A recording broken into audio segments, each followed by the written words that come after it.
honor to have you amongst us.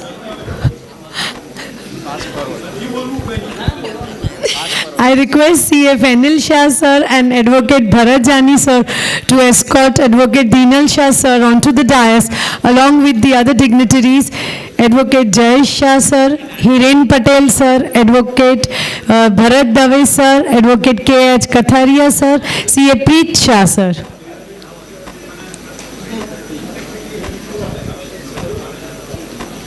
Speaker for the gathering. Let me now attempt to introduce Dhinal sir. Sir is a former partner of Ernst & Young Tax and Regulatory Service Practice. He is a CA and lawyer by qualification and has more than 30 years of experience in advising clients on taxation, exchange control, insolvency and corporate laws. Sir is an executive committee member of International Fiscal Association and secretary of ITAT Bar Association, Ahmedabad.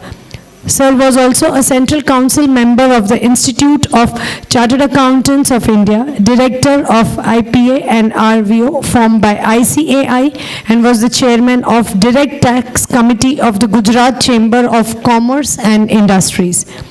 Sir is also a regular contributor of articles to the Institute of other professional journals and has co-authored a book too. Sir is visiting faculty at IIM on professional topics. I extend a formal welcome to Advocate Dhinal sir and I request CF Anil Shah sir to welcome sir with a book.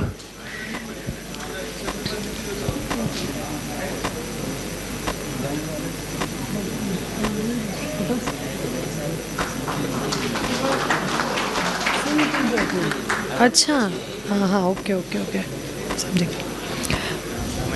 I now request Bharat Jani sir to present sir with a memento.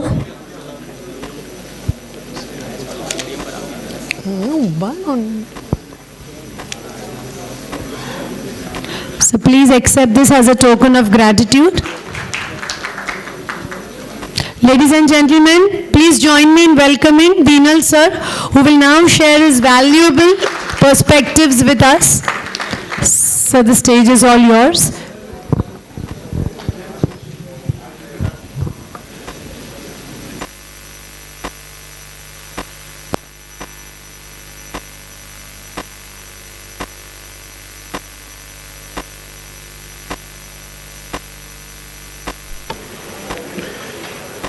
Bharat Kaka, other professional colleagues on the dais, seniors in the profession and friends. Last time I did try to speak on cross-border transaction, but organizers say that you did not do well, so try again.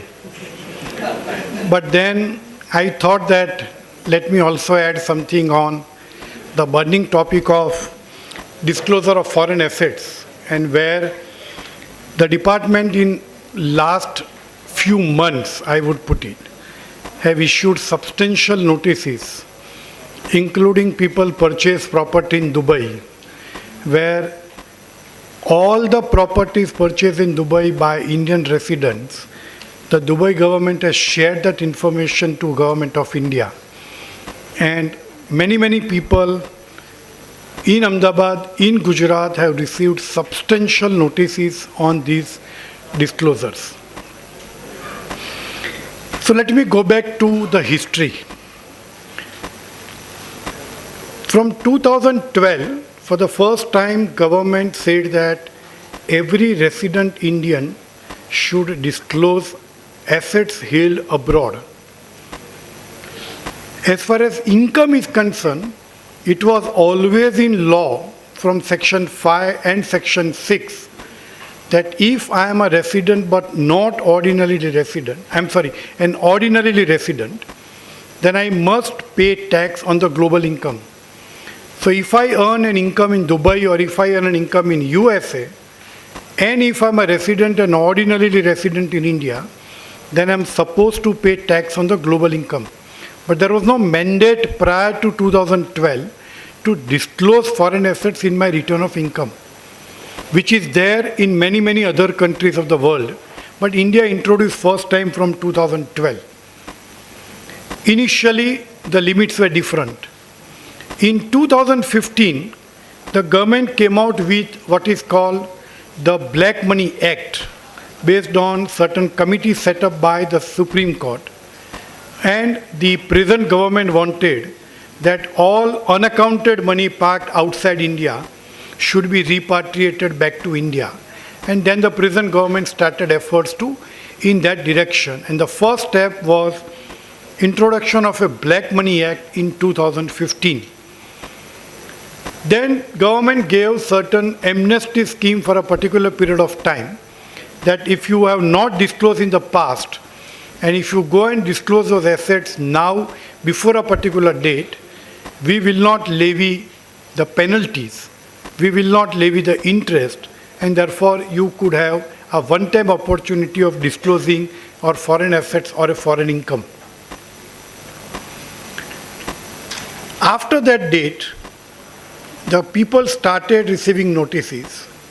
Many people, there was survey, search proceedings, and during the course of search and survey proceedings, certain documents from mobile, certain documents from laptops about holding of the assets outside India, including non-disclosure of an income outside India, were found.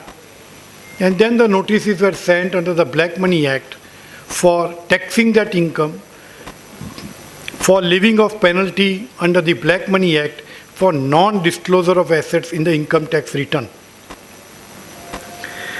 Today, what is the position?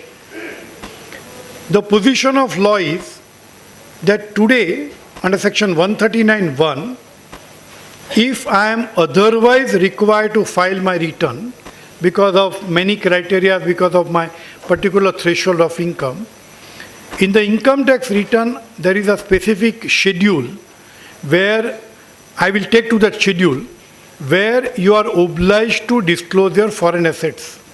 And then you are also obliged to disclose your foreign income, or if there is a tax deducted at source in the foreign country, then you are obliged to file form number 67 and take a credit under section 90 or section 91 of the Income Tax Act on the double tax avoidance agreement. If I am not obliged to file my return because I do not fulfill those criteria, but I am a resident, an ordinary resident, then by virtue of fourth proviso to section 139(1), and if I hold an asset outside India, which is called either a beneficial owner or a beneficiary, then I am supposed to file my income tax return. So this is one criteria, that if I am not otherwise obliged to file my tax return because of the income criteria or because of the other criteria, but if I hold an asset outside India, then I must file my income tax return. What is beneficial owner and what is beneficiary? And this is very, very important when you take a situation of a discretionary trust.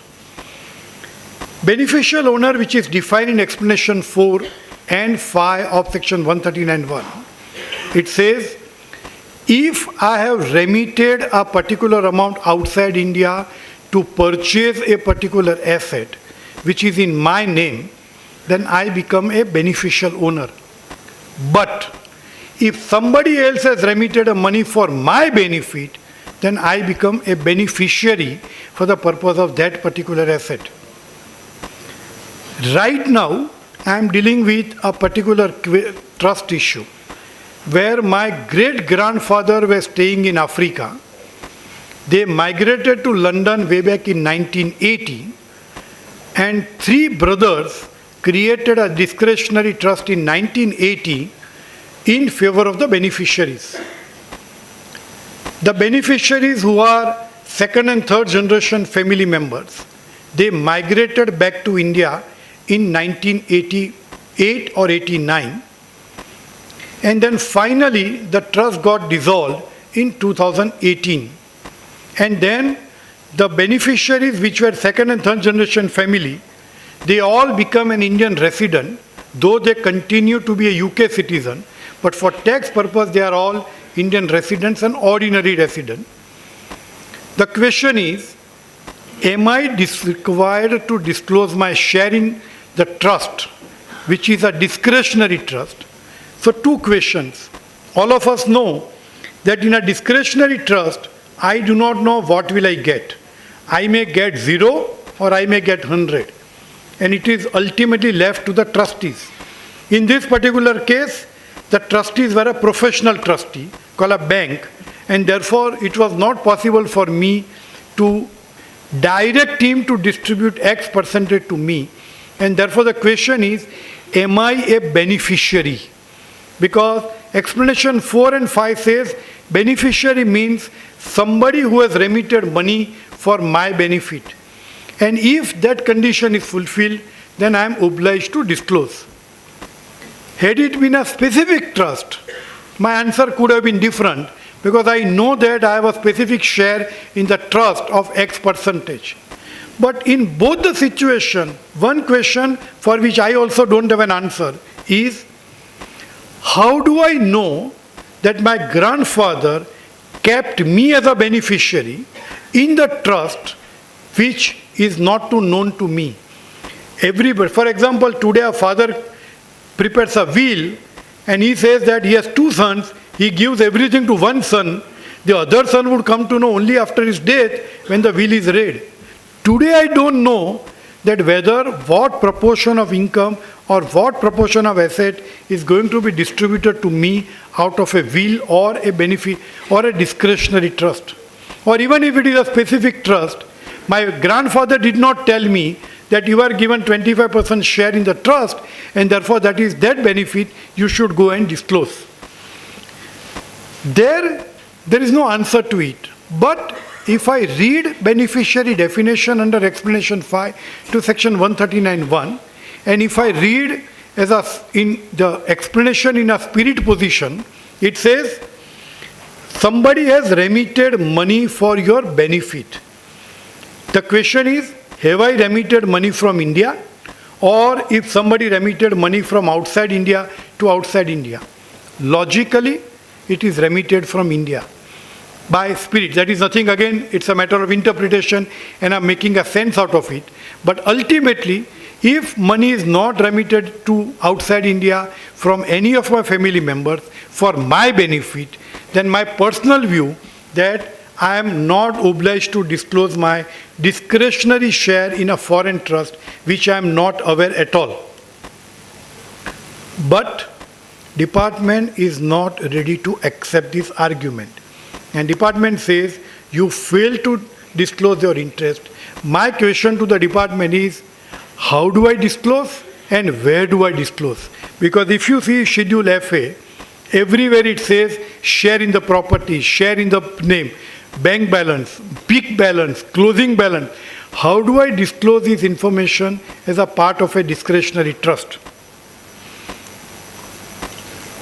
But on a most conservative to avoid any penalty consequences, if it is possible to disclose at some schedule in MFA, then you should go and disclose to avoid any penalty and litigation, 1. And number 2, if you are not able to disclose in an online form because of the limitation, go and file one letter with the department disclosing that I am a beneficiary of a X number of trust where the trustees are so and so, but there one precaution you should take.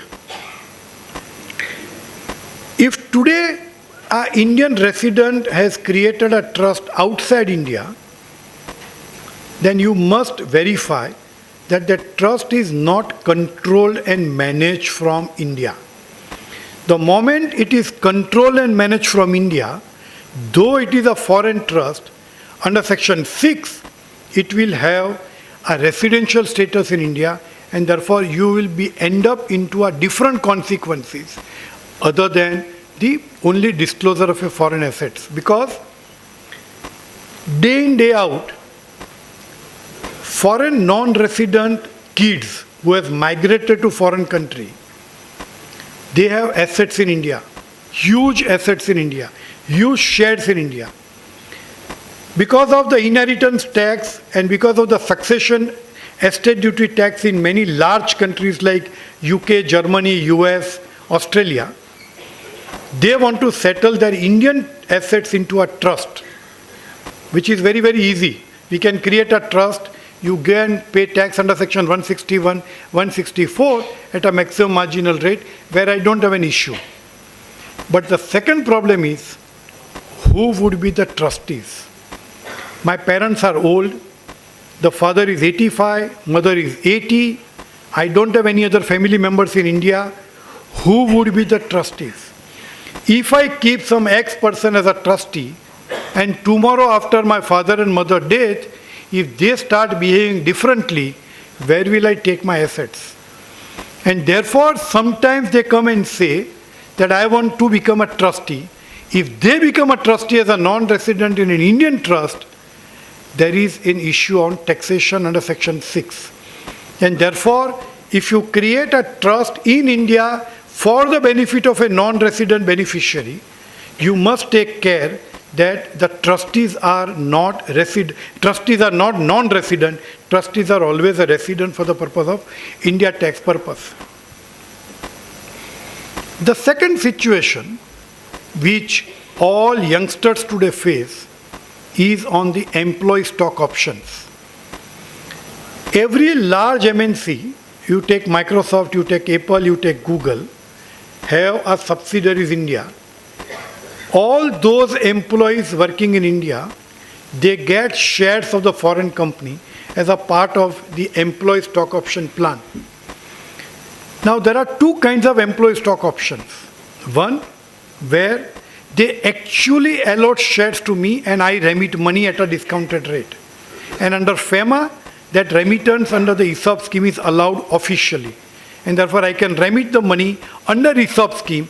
If the Google rate is $10, as an employee I get for $2, I actually remit money at $2 under FEMA, and I start holding shares. And to that an extent, there is nothing wrong in disclosing in the Schedule FA, because it says shares of a foreign entity. And there I don't have an issue.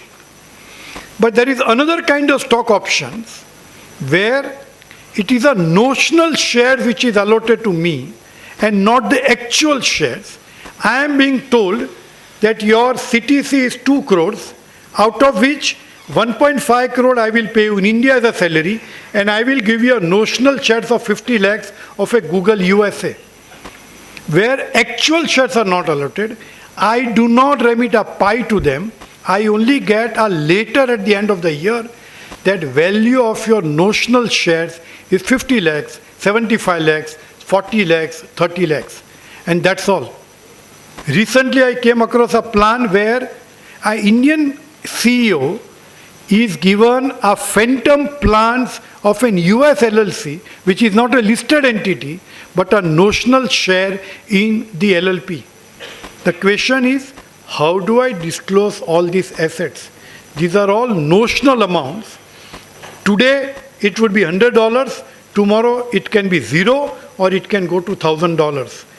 Do I disclose this notional value as a part of the foreign asset? Because these are all contingent eligibility based on my future performance, future KPIs, and therefore how do I go and disclose this notional plan?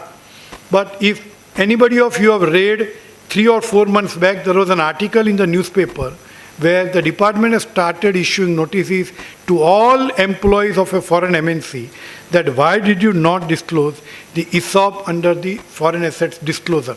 And therefore again, same advice on a conservative basis, that if you have some information, go and disclose in your return. If not, at least file a separate letter to the tax department that by virtue of your employment you are entitled for a particular notional plan of your stocks, and that value based on the declaration given by the company is X value, and therefore to that an extent at least you are protected from the penalty consequences.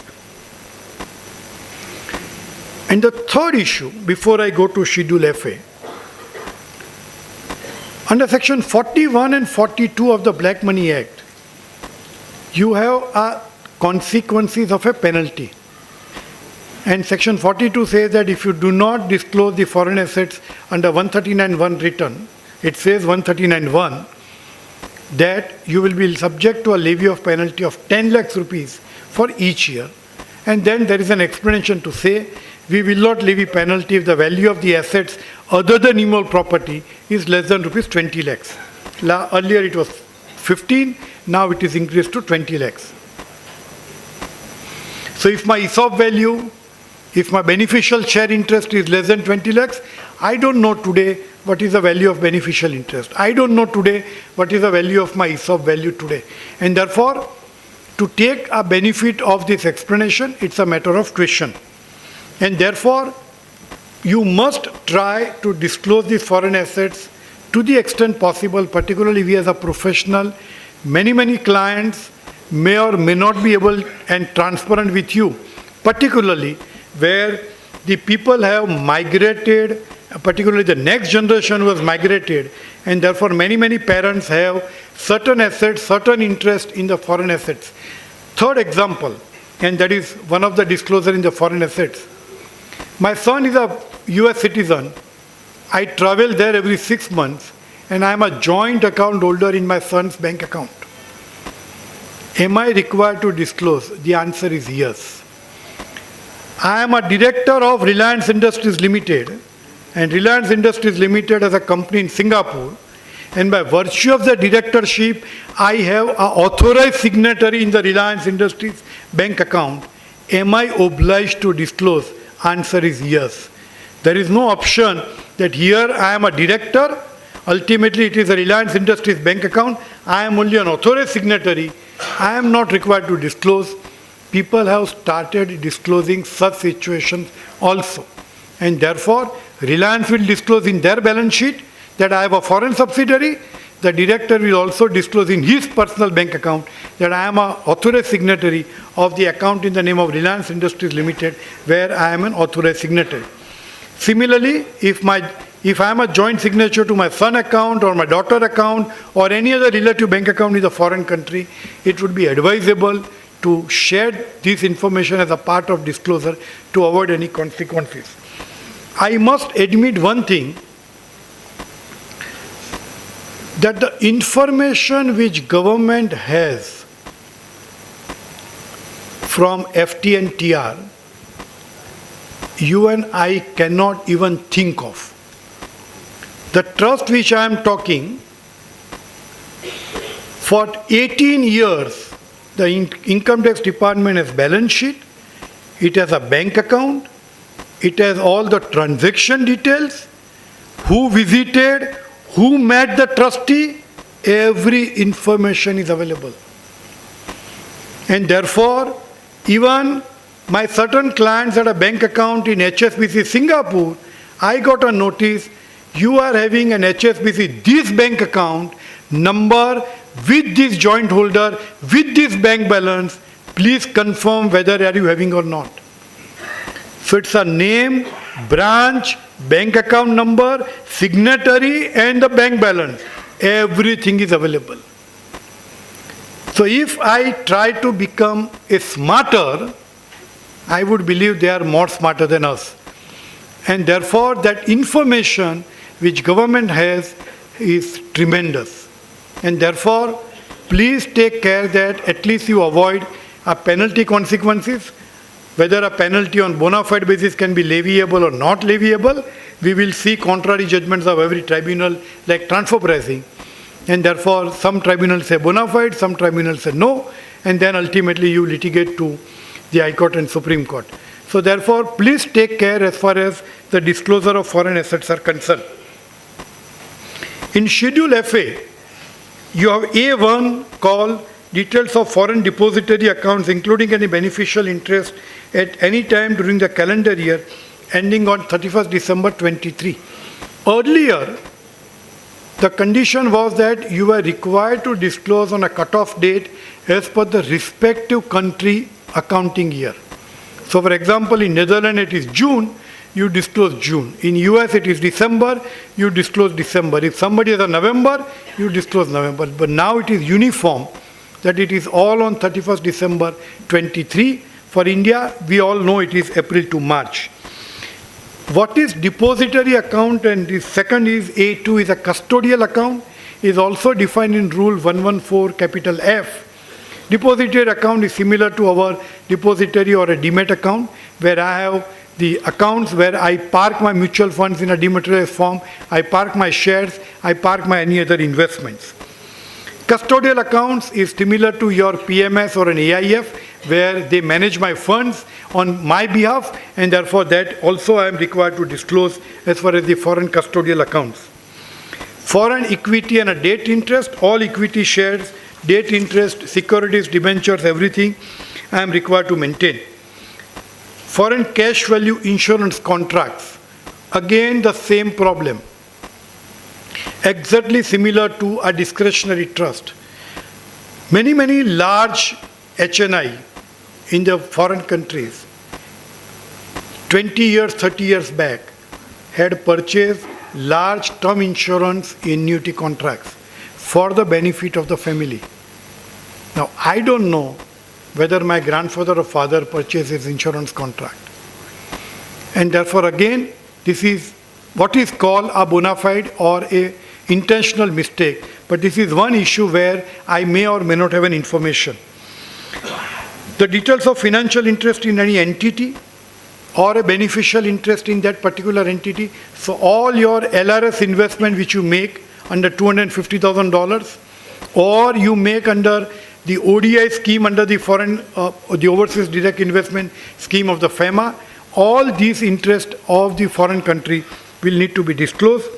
Details of immovable property, details of any other capital asset which is not found earlier, details of accounts where you are a signing authority, including any beneficial interest at any time during the year ending on 31st December and which has not been included in para A to D above. So every bank account where I am a signing authority, either a first or a second holder, I will have to disclose.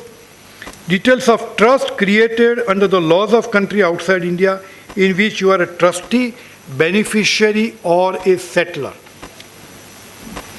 And then the last income, details of any other income derived from any source outside India which is not included in para A and above. Now one interesting question. The same trust which I referred, that my grandfather in 1980 created trust in a foreign country. I migrated to India. The trust was dissolved in 2019 and I got $5 million US. Is it taxable when I receive this money? Or it is nothing but a capital receipt? So from 1980, which was settled at $2.5 million, 1980 to 2019, I earned income of another 2.5 million. So capital 2.5, income 2.5, total is 5 million, which is ultimately repatriated back to India. Am I required to pay tax on 2.5 million? That's the first question, because that's an income portion. Or am I required to pay tax on 2.5 million, which was a capital sum, which it was, where initially it was settled in a trust.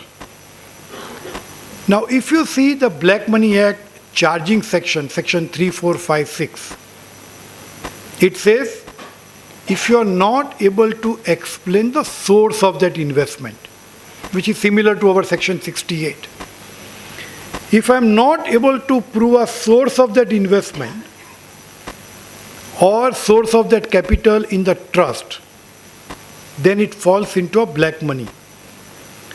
The moment I am able to disclose a source, that my grandfather settled this trust in 1980 when he always to be a non-resident.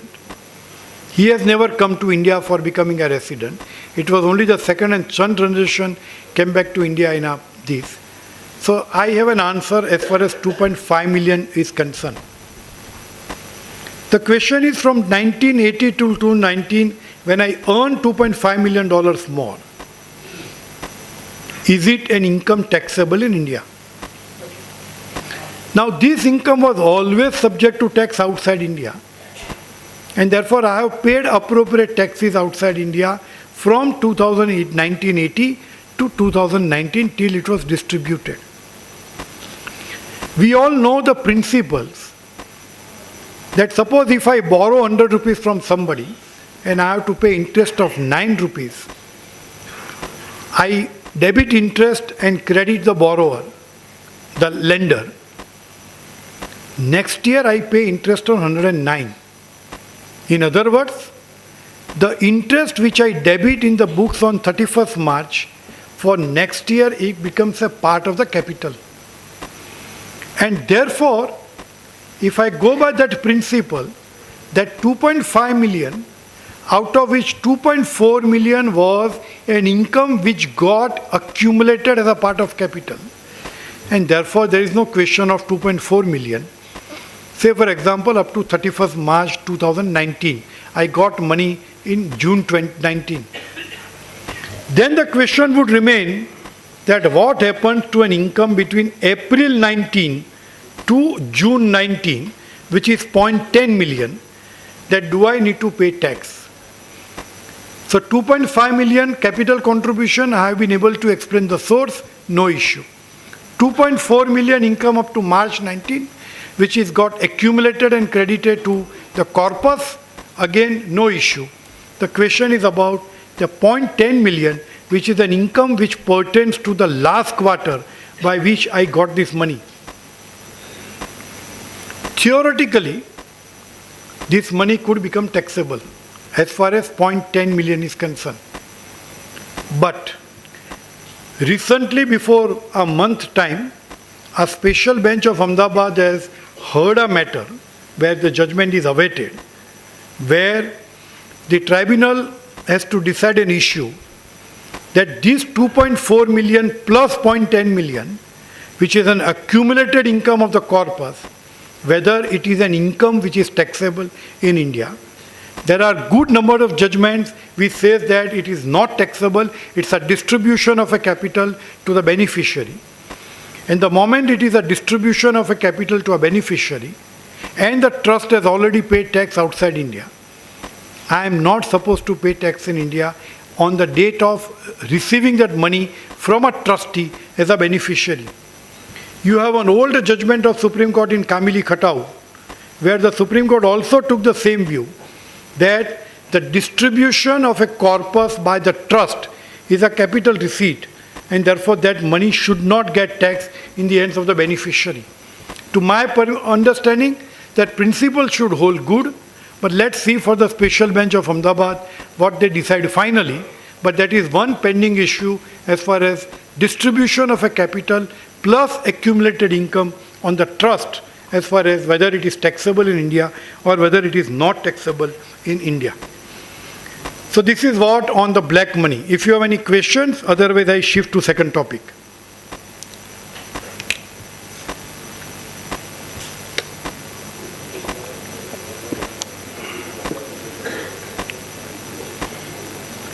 ના હોય તોય પૂછાય ને હોય તોય પૂછાય.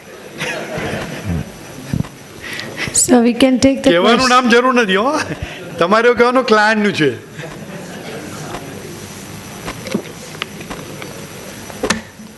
Okay,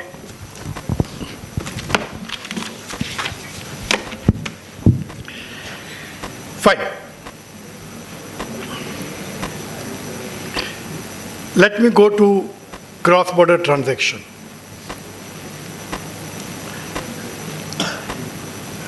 Today, every one of us, every client has certain cross-border transactions. Whether it is a student education fee, or whether it is a trade or exhibition outside India, or whether it is a consultancy fee to a CPA, or a lawyer's fees for registration of a trademark,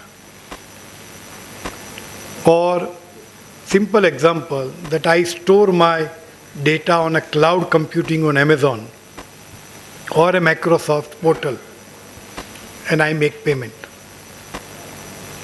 Or I do online advertisement on YouTube. I store my data. There are large MNCs with a common platform where they share the cost between the two. and I make payments to them. Now, 3 or 5 principles to analyze all these questions becomes relevant. The first question is, when I make a payment to somebody, what is the character of that payment? And that's the first critical question I need to ask myself. I am purchasing goods from a non-resident. What is that transaction? It's a purchase of goods, and therefore it's a business transaction. If it is a business transaction, then which provisions of law should I evaluate? Or what conditions I need to fulfill? I take a Hindustan Lever brand or a Unilever brand to sell my goods, and I make payment of 1% of the sales as a royalty. What is the nature or character of that payment? Is it a royalty or it is something else? I hire a software developer outside India, or I hire an architect outside India to construct a real estate business in India. What is his role? What is the nature of payment? What is the character of that payment which I am making? I sell machineries outside India. I sell cars outside India. And then there is a after-sales service. I hire an engineer outside India. And I make payment to him. What is the nature of that payment? So the first question I need to ask myself, based on the agreements, based on the documents, based on the invoice, based on the mails correspondence, that what is the character of that payment? First I answer that question, that what is the character of that payment. The second question I need to ask is, which provisions of law I need to examine. If I give you a classic example, there is a dichotomy in law. If I have a non-resident partner in my partnership firm, and if I make payment of interest to him, do I need to deduct a TDS? Forget 194T for a minute. Why? 195. Though 194A exempts. Having introduced 194T, T does not say only to a resident partner. Read the section. 194A said any payment made to a resident, whereas 194T is silent as far as this is concerned. So now in March 25, will I deduct TDS under 195 or will I deduct TDS under 194T? Second, if the amount of interest is less than the threshold of 194T, do I still go and deduct under 195? Suppose interest is only 1,000 rupees. Let's take an example. Do I still need to deduct TDS under 195? Because 195 was always there even prior to 194T. And therefore, do I take a view that since 194T is a specific provision, 195 is a general provision, and therefore I should go by 194T, which is a specific provision. It says that you deduct TDS on interest remuneration, etc., to a partner. I will comply that law, and I don't need to go to 195. Logically, that's an answer, that I will go by a specific provision rather than going by general provisions of law. At some point of time, government will realize and clarify or amend the law. That's a different thing. At least not in this budget, but maybe next year.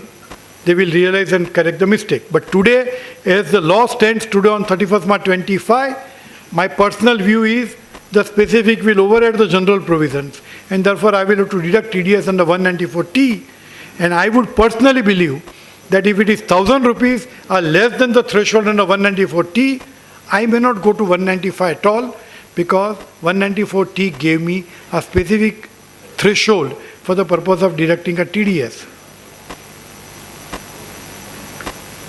So that was, my first question was character of the payment. The second question is which provisions of law should I there? And then the third provision is the double tax avoidance of agreements. Now two things, sometimes people when they sign 15 CB, maybe bona fidely, they commit an apparent mistake by saying that this particular income is not taxable because of Article 5 of the double tax avoidance agreement with them. Now the moment I signed 15 CB via reference to a treaty, it presupposes three things. The first thing, it is taxable under the domestic tax. Because if it was not taxable under domestic tax, I was not required to travel to treaty at all. And therefore it presupposes that there is something which is taxable under the domestic tax. Second, Section 90 subsection 3 says, the moment you take a benefit of a treaty, you must have tax residency certificate. And thirdly, signed form number 10F. And therefore, please refer treaty only and only if you conclude based on a transaction that a particular amount is taxable under the domestic tax, and I want to take the benefit of a treaty, and therefore, by virtue of a treaty, I will not deduct the TDS, or I will deduct TDS at a lesser rate. But don't jump to a treaty without examining these three things about the availability of evaluating the domestic tax and the TRC and 10F, because unless you have a TRC or a 10F, you are not able to take the benefit of the treaty. You may get 10F and treaty subsequently, but at least you will need at a subsequent point of time, and you can't take a plea that I don't have a TRC or the 10F. Two or three interesting issues which come in day-to-day practice is about the royalty and fees for technical services. Royalty, by virtue of the commercial principle, is that whenever you make a payment for right or right to use, generally it is characterized as a royalty. But if I buy that particular asset, then it's a business income. It is not a royalty.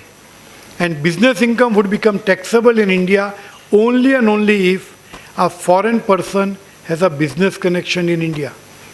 If he does not have a business connection in India, then there is no taxability as far as the Income Tax Act is concerned, subject to a specified economic presence, SEP, which I don't want to go in complicate things.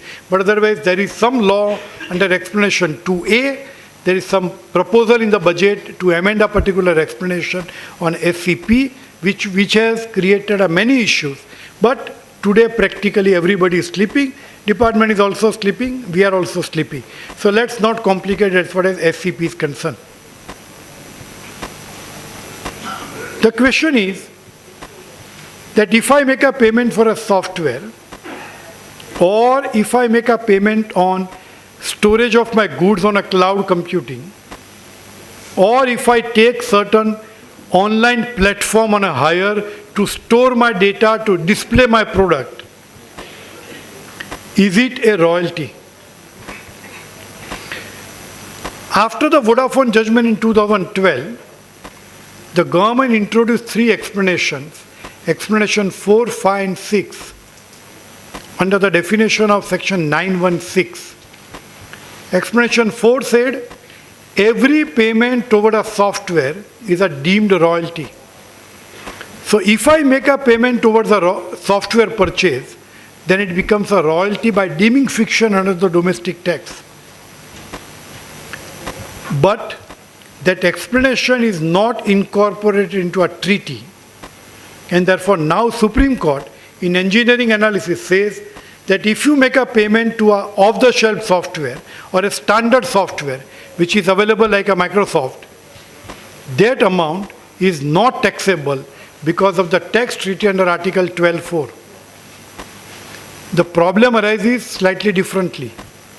If I make payment on a Microsoft online and I download a standard Microsoft 2000 to a Singapore, technically under the treaty and followed by Supreme Court judgment of engineering analysis, I am not required to do withholding.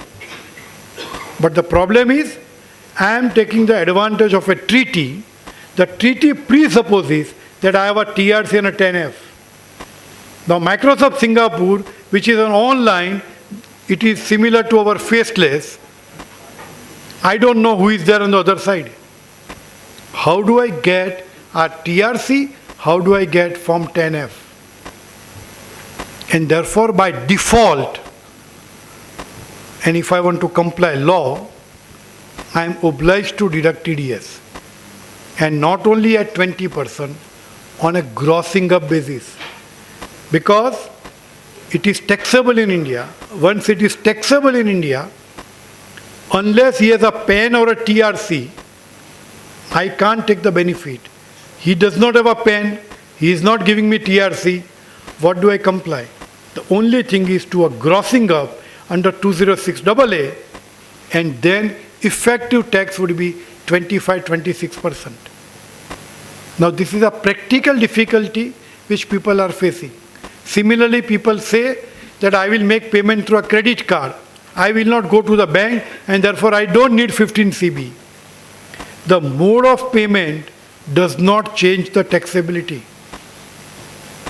Even if I make a payment through a credit card, ideally I must get a 15 CB certificate which I need to upload. The government is working with the banks, and most probably from April 25, they are planning that even if you make a payment through a credit card, you are obliged to get 15 CB. And therefore, don't be under the wrong impression to say that if I make a payment through a credit card, I am not required to file 15 CB. And therefore, whether I make a payment through a banking channel or through a credit card, the underlying principle will remain the same. The second situation is explanation 5. Explanation 5 says that irrespective of control or domain over the asset, it will be deemed to be a royalty.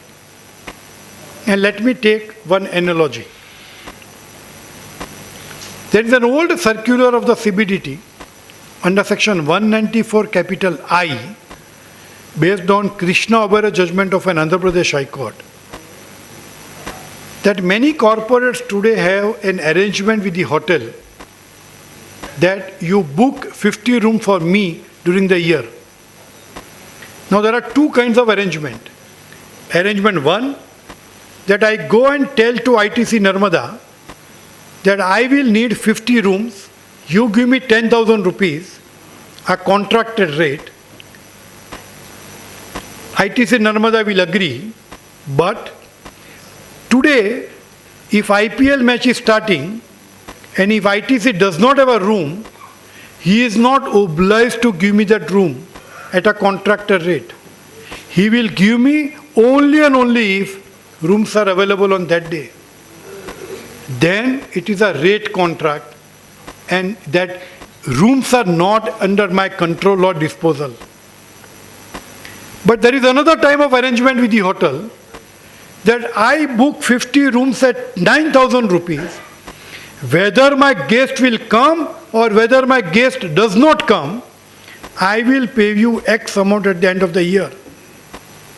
Then it becomes a rent under 194I because ITC cannot give those 50 rooms to anybody in a second scenario. He is obliged to give me that room on that day, irrespective of whatever events is there. And therefore, that rooms were under my control, rooms were at my disposal, and therefore, explanation 5 will kick in. So domestic tax says, if it is not under your control, if it is not under your possession, if it is not under your disposal, then also it will be treated as a royalty. But as far as treaty is concerned, the same principle that this asset or domain explanation is not borrowed for the purpose of treaty. And therefore, let me take a classic example. I have a large client who has taken on Amazon Web Services a cloud computer and web services facility. And I make payment of X amount every month to Amazon Web Services. Am I required to do a withholding tax? Is it a royalty or is it a fees for technical services? What he is giving me is giving me a space on the virtual platform to store my data, to display my data, and to extract my data as and when I need. Am I required to deduct TDS? Is it a royalty? Is it a fee for technical services? Now, royalty has two underlying principles. Is it a non-transferable right or is it a transferable right? Is it on a non-exclusive basis or it is on an exclusive basis? The courts consistently have held one view, that if it is a non-exclusive, non-transferable rights, then it is not a royalty. It is always a business income. The second principle which courts have started taking a view is what is called standard services or a standard product. Something which you, I, or anybody on the earth can access that at a standard terms and condition is not service, is not royalty. Something which is tailor-made to your and my requirement, it becomes a service. It is subject to evaluation of a TDS under section 195 or under section 194J. And there is a direct judgment of the Delhi Tribunal on Amazon Web Service itself, and it's an interesting judgment you should read, that it is a standard product, it's a standard service, it is not taxable as far as royalty and FTS is concerned. The Supreme Court in Kotak Security, you would have read that judgment, where the Kotak Security as a broker was making a payment to an NSDL for connecting charges. The AO said Kotak should have deducted TDS under 194J, being a technical services. Up to Bombay High Court, judgment was confirmed. Supreme Court reversed that judgment. Supreme Court said, something which is available to anybody cannot be treated as a service. Service presupposes that there is a mutual understanding between the two people, what is called a tailor-made service, and it cannot be treated as a service. But one unwanted advice, don't apply this to everything, because you should evaluate each situation, each possibility. Why I am using this word, if I am an auditor and I sign a financial statement and I say, client never wanted, it was my statutory duty under Companies Act or under Income Tax Act, and therefore it is not a service, I don't think that argument will be correct. Because ultimately I am providing that service which is required for a client, and therefore it will become a professional services. So this is one good argument on a standard services and a standard product, and now there are many judgments as far as the standard products and standard services are concerned. The second principle on fees for technical service. Many people argue that since services are performed outside India, it is not taxable in India. That principle was never there under the domestic tax.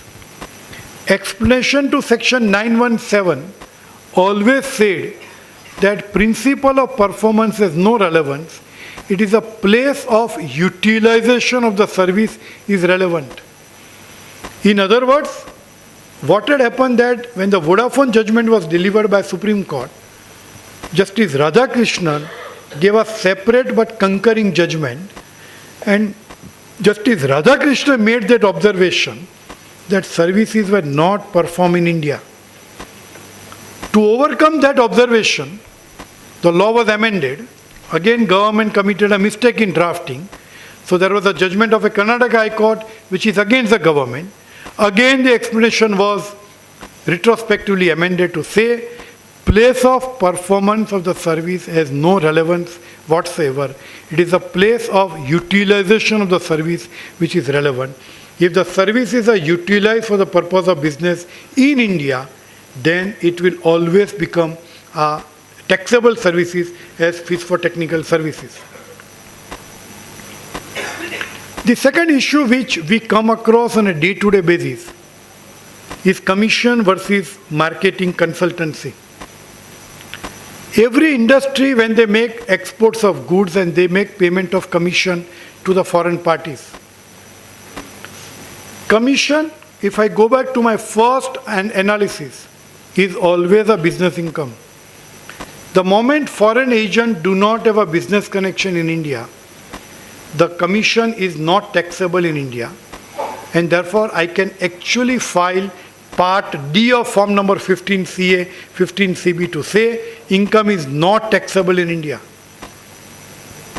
And I don't need to go to treaty, I can just go and say there is no business connection, I take a no P declaration and I file that form Part D of form number 15CA, 15CB.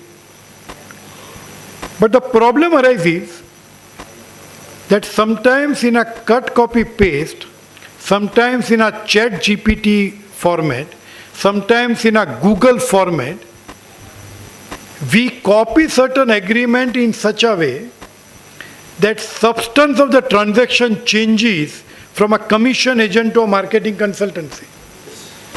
The moment it is a marketing consultancy, it is fees for technical service, I will have to deduct TDS under 1917. I don't have an option. But moment it is commission, it's a business income. Income is not required to be charged in India. And therefore I don't need to deduct a TDS. I am aware of two AR judgment, Authority for Advanced Ruling on Rajiv Malhotra and SKF Boiler. Those judgments are no more relevant. You have series of judgment, including Gujarat High Courts, taking a view that commission income is not required to be subject to TDS as far as domestic tax is concerned. I know department takes sometimes this shelter of an SKF Boiler and Rajiv Malhotra 2 AR judgment, which has nothing to do today under the changing scenario. But the caution is that when you draft an agreement, when you prepare an invoice, please take care that in substance the color of the payment does not change to marketing consultancy. The moment it changes the color to a marketing consultancy, you will have a challenge under 917. And let me give you a classic practical example.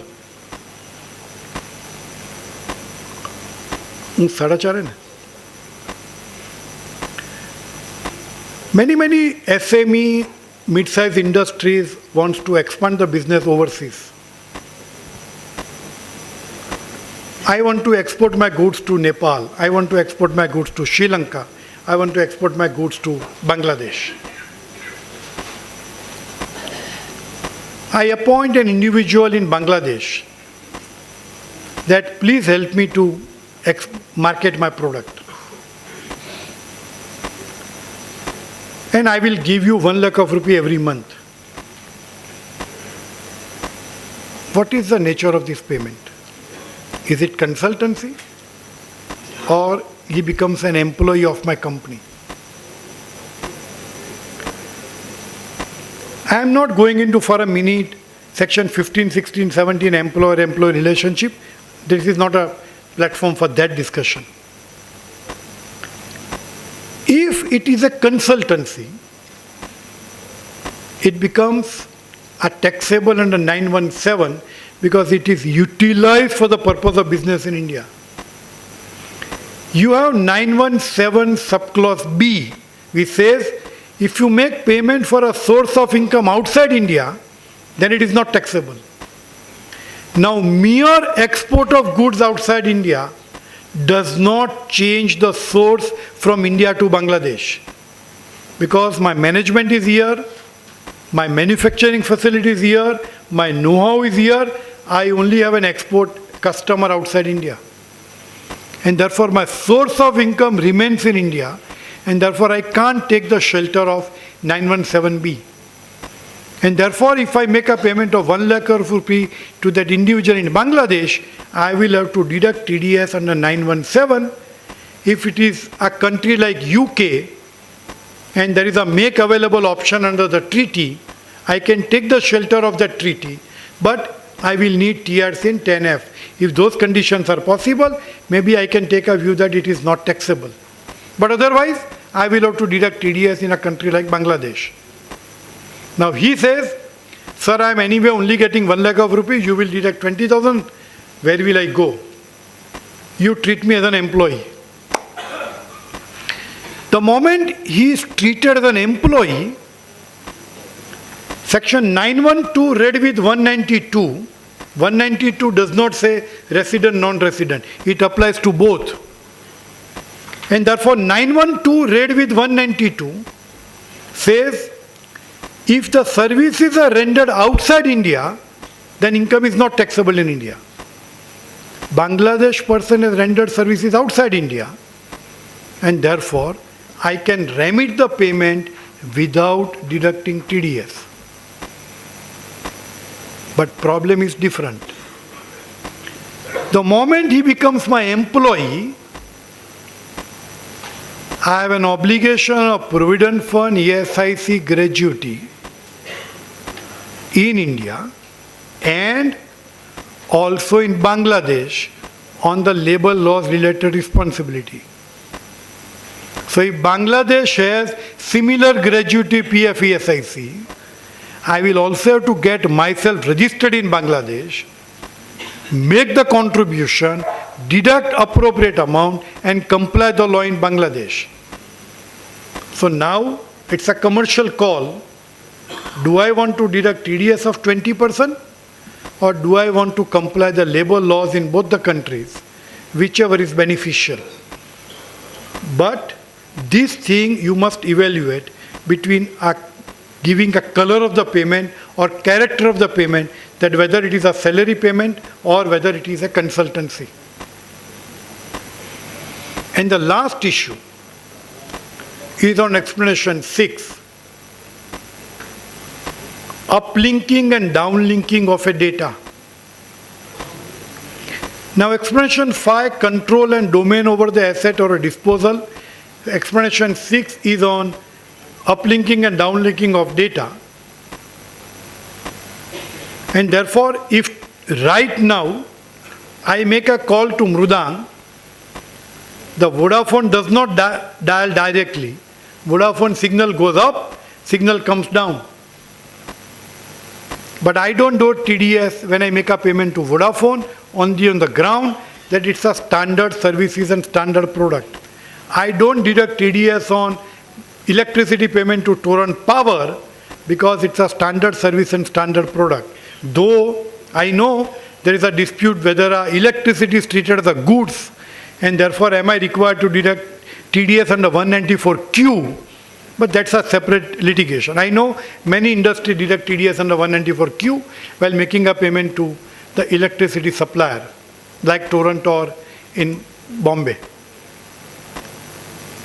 Now the question is that when I make a payment to Vodafone, it's a standard services, Similar principle, because this explanation 6 was inserted to overcome an Asia set satellite judgment of a Delhi High Court, where the Asia set satellite took a view that when a TV channels are relayed from a transponder, and the transponder was in Hong Kong, it is a standard services, you are not required to do any TDS.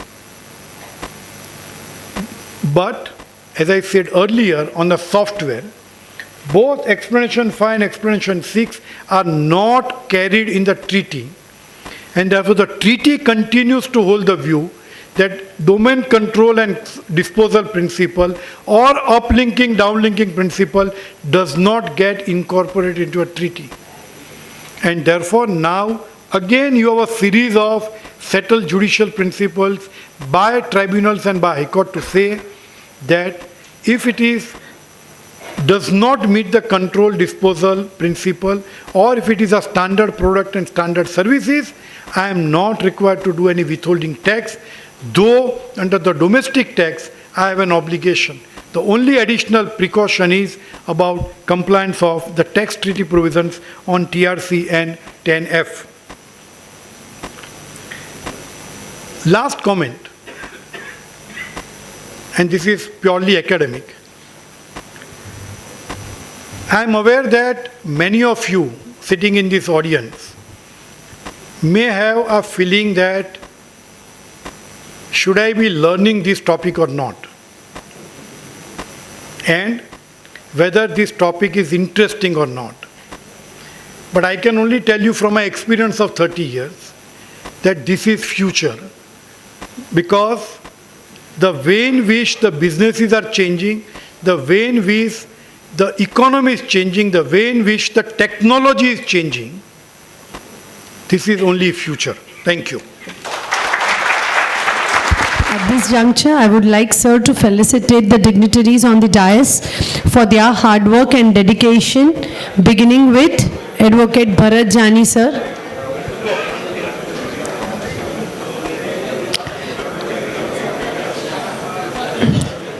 CF Shah, sir.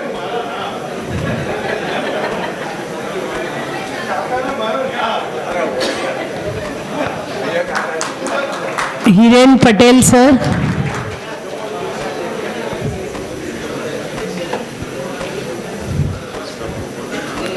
Jai Shah, sir.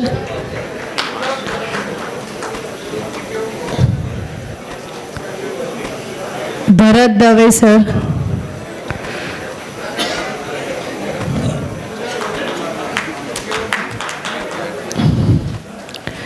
K.H. Katheria, sir.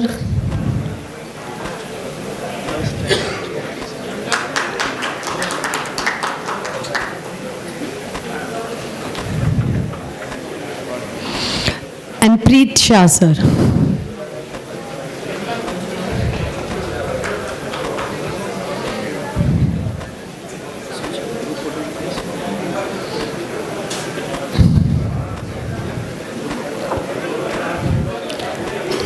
And this brings us to an end of the most engaging 7th technical session of the Tax Conclave 2025.